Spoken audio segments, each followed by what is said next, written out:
Hi friends, Vishnu ശാലിനിയുടെ പുതിയ എപ്പിസോഡില് സത്യഭാമ ഹോസ്പിറ്റലിൽ വന്ന് ശാലിനിയോട് ദേഷ്യപ്പെടുകയാണ്.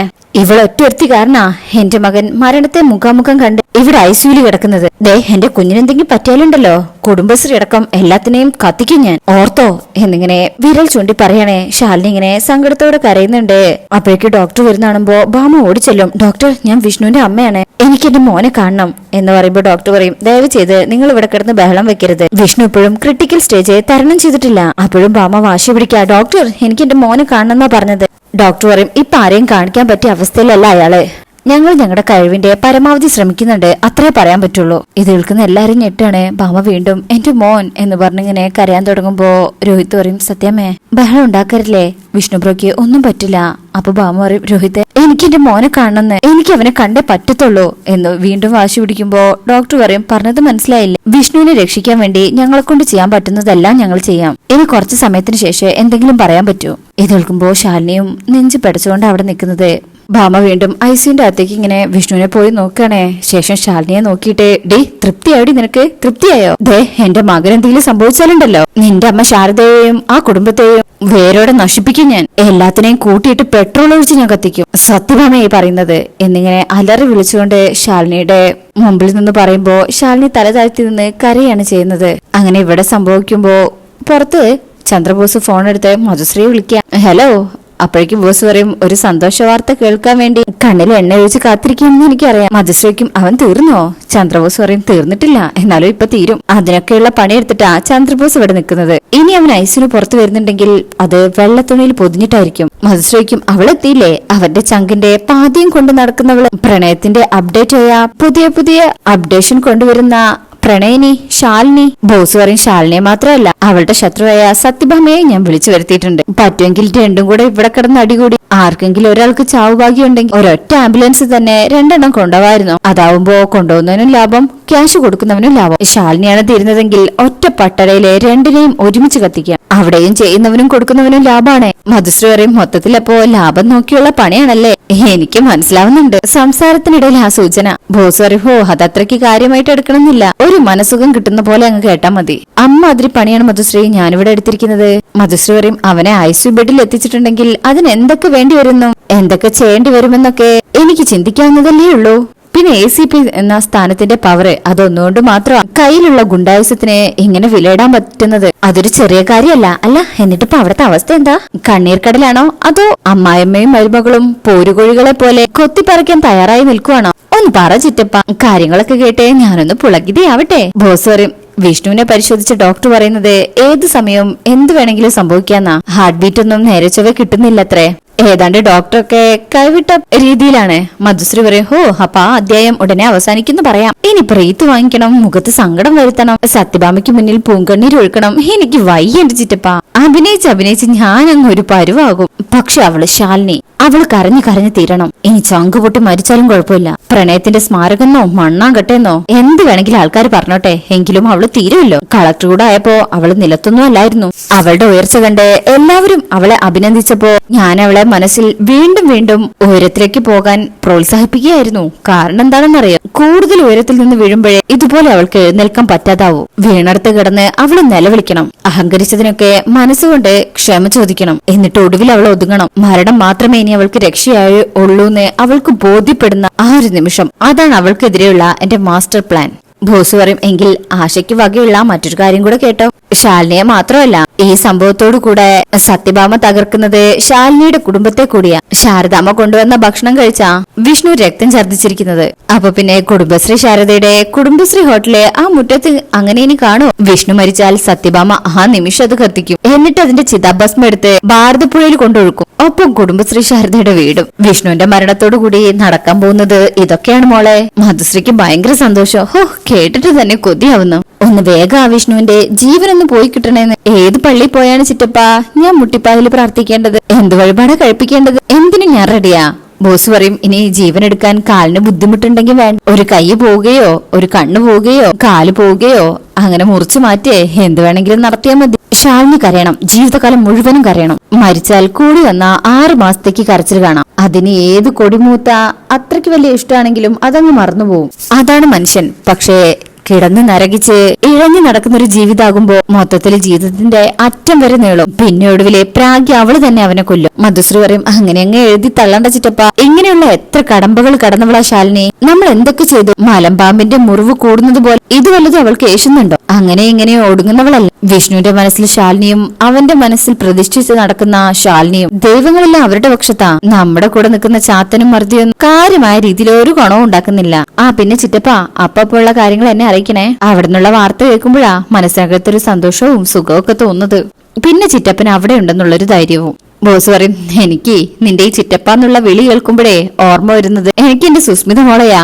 അപ്പൊ മധുശ്രീ പറയും, അയ്യോ ഞാൻ ചിറ്റപ്പന്റെ സുസ്മിത മോള് തന്നെയാ. സ്വഭാവം കൊണ്ട് സുസ്മിതയെ കടത്തി വിട്ടാൻ ശ്രമിക്കുന്നവളാ. ബോസ് പറയും, അത് വിത്ത് വേറെയാ മോളെ. ഈ കരിമരുന്നിന്റെ പൊടി പോലെ ആളിപ്പടരുന്ന ഒരിനം. ജയിലിൽ കിടന്ന് ആർമാദിക്കാണെന്നാ കേട്ടത്. കഴിഞ്ഞ ദിവസം ഒരു പണിയൊപ്പിച്ചിട്ടുണ്ടായിരുന്നു. ഒരു പോലീസുകാരിയുടെ മൂക്കിന്റെ പാലം പണിത് ശരിയാക്കാൻ എന്റെ അക്കൗണ്ടിൽ നിന്നാ പണം പോയത്. മധുശ്രീക്കും, അല്ല ഉടനെ എങ്ങാനും ഇറങ്ങാൻ സാധ്യതയുണ്ടോ? ബോസ് പറയും, ശ്രമം നടക്കുന്നുണ്ട്. അകത്തായാലും പുറത്തായാലും അവള് ഭരിക്കുന്നിടം വിഷ്ണു ലോകവാ. അവളിപ്പോ പുറത്തുണ്ടായിരുന്നെങ്കിൽ വിഷ്ണു ഇപ്പൊ പരലോകം കണ്ടേനെ. എന്തായാലും അപ്പപ്പോ ഉള്ള വിവരങ്ങൾ അറിയിച്ചോളാം. നല്ല നല്ല വാർത്ത കേൾക്കാൻ കാതോർത്തിരുന്നോ മോള്. മധുശ്രീ അങ്ങനെ അവര് നല്ല സന്തോഷത്തിലൂടെയാണ് ഈ സംസാരം അവസാനിപ്പിക്കുന്നത്. സുസ്മിതയാണെങ്കില് ആ സെൻട്രൽ ജയിലില് അവിടെയുള്ള വാർഡന്മാരെയൊക്കെ തലങ്ങും വിലങ്ങും തല്ലുന്നൊക്കെയാണ് ഇങ്ങനെ കാണിക്കുന്നുണ്ട്. ശേഷം പിന്നീട് കാണിക്കുന്നത് ശാരദാമ്മ വീട്ടിലെ പൂജാ റൂമിൽ പ്രാർത്ഥിക്കുകയാണ് കരഞ്ഞുകൊണ്ട്. എന്റെ ദേവി, എങ്ങനെയാ ഇത് സംഭവിച്ചത്? ഞാൻ മനസ്സാ വാച അറിയാത്ത കാര്യ. വിഷ്ണു അവൻ എന്റെ മകനും കൂടെ അല്ലേ?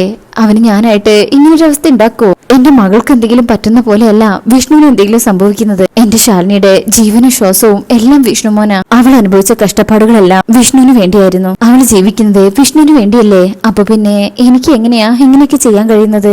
അതും അന്നത്തില് ഭക്ഷണം ഏറ്റവും നല്ല രീതിയില് എല്ലാവർക്കും കൊടുത്തിട്ടല്ലേ ശാരദ ഈ ജീവിതം തിരിച്ചു പിടിച്ചത്? ആ അന്നത്തെ തന്നെ ശാരദ ഒരിക്കലും വഞ്ചിക്കില്ല. വിഷ്ണുവിനെ ഒരാപത്തും വരുത്തരുത് ദേവി.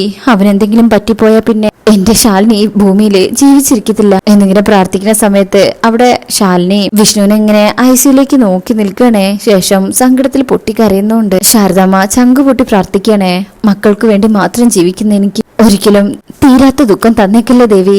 എന്റെ മക്കളുടെ ജീവിതം തകർക്കല്ലേ. എന്റെ ഈ കൈകൊണ്ടാണല്ലോ ദേവി ഞാൻ വിഷ്ണുവിനെ ചോറ് കൊണ്ടുപോയി കൊടുത്തത് എന്നിങ്ങനെ പറയുന്നൊക്കെ ശാന്തേച്ചി അവിടെ നിന്ന് കാണുന്നുണ്ട്. ശാരദാമ്മ പറയും, ആ ഒരു കുറ്റബോധം കൊണ്ട് ഞാനിവിടെ എരിഞ്ഞെരിഞ്ഞു നിന്ന് തീരും. ഞാനിനി എന്ത് ചെയ്യണം ദേവി പറയേ എന്ന് പറഞ്ഞ് കൈകൂപ്പി നിന്നിങ്ങനെ സങ്കടത്തിൽ കരയുമ്പോ ശാരദാമ്മേ എന്ന് വിളിച്ച് ശാന്തേച്ചി അടുത്തേക്ക് വരും. ശാരദാമ്മ പറയും, ശാന്തേ എനിക്കിനി ഒന്നിനും വയ്യ. എന്റെ സകല നാടികളും തളർന്നു പോവാണ്.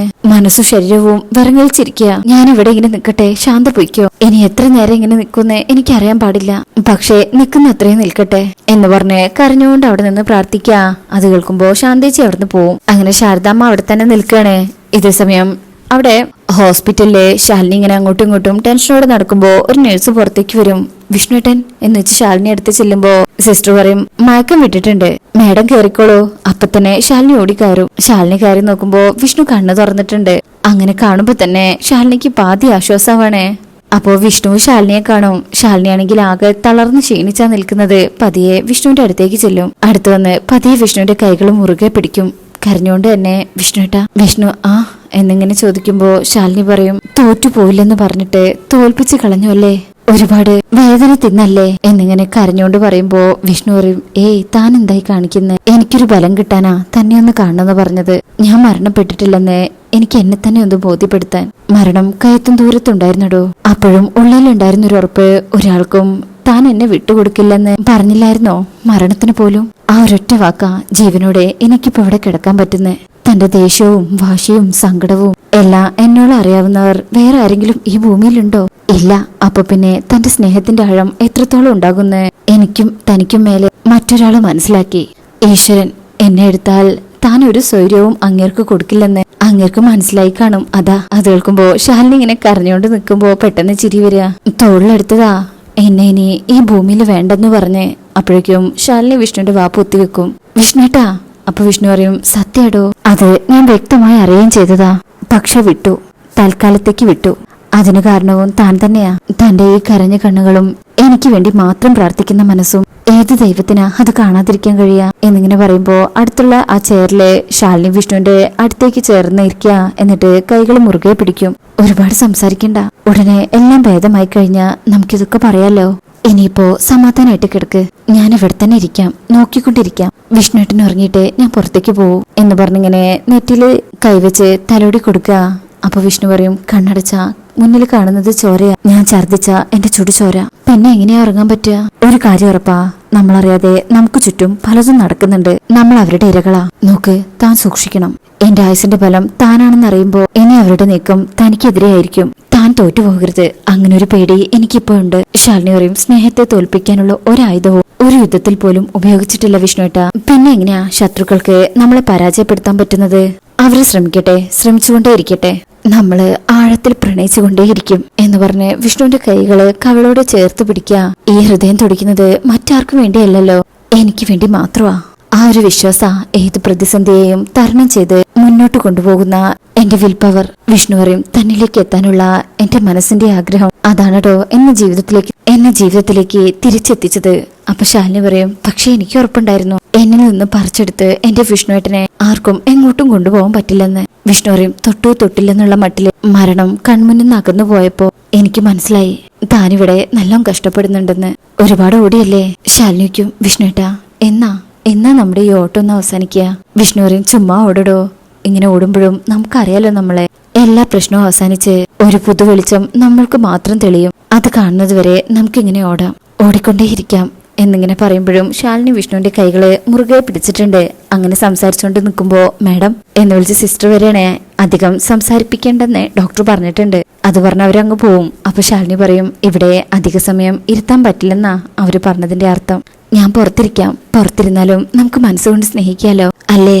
അപ്പൊ വിഷ്ണു പറയും, അകന്നിരുന്ന് നമ്മളോളം സ്നേഹിക്കാൻ ഭാഗ്യം കിട്ടിയവര് ഈ ഭൂമിയിൽ വേറെ ഉണ്ടാവില്ല. അതെന്താന്ന് ചോദിച്ചാൽ അതിന് എനിക്കും തനിക്കും ഉത്തരവില്ല. അപ്പൊ പിന്നെ നമുക്കതിനെ അതിന്റെ വഴിക്ക് വിടാം. ഈ സമയം ശാലിനി ഒന്നുകൂടെ വിഷ്ണുവിന്റെ തലയിൽ ഇങ്ങനെ തൊട്ടിട്ട് പറയും, എന്തിനും ഞാനുണ്ട് കൂടെ. ഈ ഒരു വാക്ക് ഇങ്ങനെ ഇവിടെ കിടക്കുന്ന ഓരോരുത്തർക്കും മരുന്നിനേക്കാളും എത്രയോ വലിയ ആശ്വാസമായിരിക്കും അല്ലേടോ എന്ന് പറയുമ്പോഴും ശാലിനി വിഷ്ണുവിന്റെ കൈ ഇങ്ങനെ കവളോട് ചേർത്ത് വെച്ചിട്ട് വിഷ്ണുവിനെ തലോടിക്കൊണ്ട് അവിടെ ഇങ്ങനെ ഇരിക്കുകയാണ്. ശേഷം പിന്നീട് കാണിക്കുന്നത് ചന്ദ്രബോസ് ഡോക്ടറുടെ അടുത്ത് എത്തിയിരിക്കുക. വിഷ്ണുവിന്റെ കണ്ടീഷൻ എങ്ങനെയാ ഡോക്ടർ? ഡോക്ടർ പറയും, ഒന്നും പറയാറായിട്ടില്ല, സിറ്റുവേഷൻ ഒരല്പം മോശമാണ്, കുറെ അധികം ബ്ലഡ് നഷ്ടപ്പെട്ടിട്ടുണ്ട്. ബോസോയ്ക്കും അല്ല, ഇത് എങ്ങനെ സംഭവിച്ചു എന്ന് വല്ല നിശ്ചയവോ? ഡോക്ടർ പറയും, കഴിച്ച ഭക്ഷണത്തിലെ വിഷാംശം കലർന്നിട്ടുണ്ട്, അതെന്ത് വിഷാണെന്നൊക്കെ മറ്റു റിപ്പോർട്ടുകൾ വന്നാലേ പറയാൻ പറ്റൂ. അപ്പൊ ബോസ് പറയും, ഈ ഭക്ഷണം അവരുടെ വീട്ടിൽ നിന്ന് കൊണ്ടുവന്നത് തന്നെയാ, പേഷ്യന്റിന്റെ ഭാര്യ വീട്ടിൽ നിന്നും, അതായത് കളക്ടർ ശാലിനി വിഷ്ണുവിന്റെ വീട്ടിൽ നിന്ന്. ഡോക്ടർ പറയും, അങ്ങനെയാണെങ്കിൽ ആ വീട്ടിലെ മറ്റുള്ളവർക്കും ഇങ്ങനെ വരേണ്ടതല്ലേ? അവിടെ അങ്ങനെയൊന്നും ഇല്ലല്ലോ, ഒരാൾക്ക് മാത്രം കഴിക്കാനായിട്ട് അങ്ങനെ ആരും വീട്ടിൽ ഭക്ഷണം ഉണ്ടാക്കില്ലല്ലോ എന്നുള്ള ഡോക്ടറുടെ ഈ വാക്ക് കേൾക്കുമ്പോ അത് ചന്ദ്രബോസിനെ വല്ലാണ്ട് ഭയപ്പെടുത്തുന്നുണ്ട്. ബോസ് ഇപ്പോഴാണെന്ന് തോന്നണോ അതിനെക്കുറിച്ച് ആലോചിക്കുന്നത്. അങ്ങനെ ചന്ദ്രബോസ് ഇങ്ങനെ ഞെട്ടി നിൽക്കുന്നത് കാണിച്ചുകൊണ്ടാ ഈ ഭാഗം കഴിയുന്നത്. അപ്പോ ഇന്നത്തെ ഈ റിവ്യൂ ഇഷ്ടപ്പെട്ടിട്ടുണ്ടെങ്കിൽ ചാനൽ എല്ലാവരും ഒന്ന് ലൈക്ക് ചെയ്ത് സബ്സ്ക്രൈബ് ചെയ്ത് സപ്പോർട്ട് ചെയ്തേക്കണേ. താങ്ക്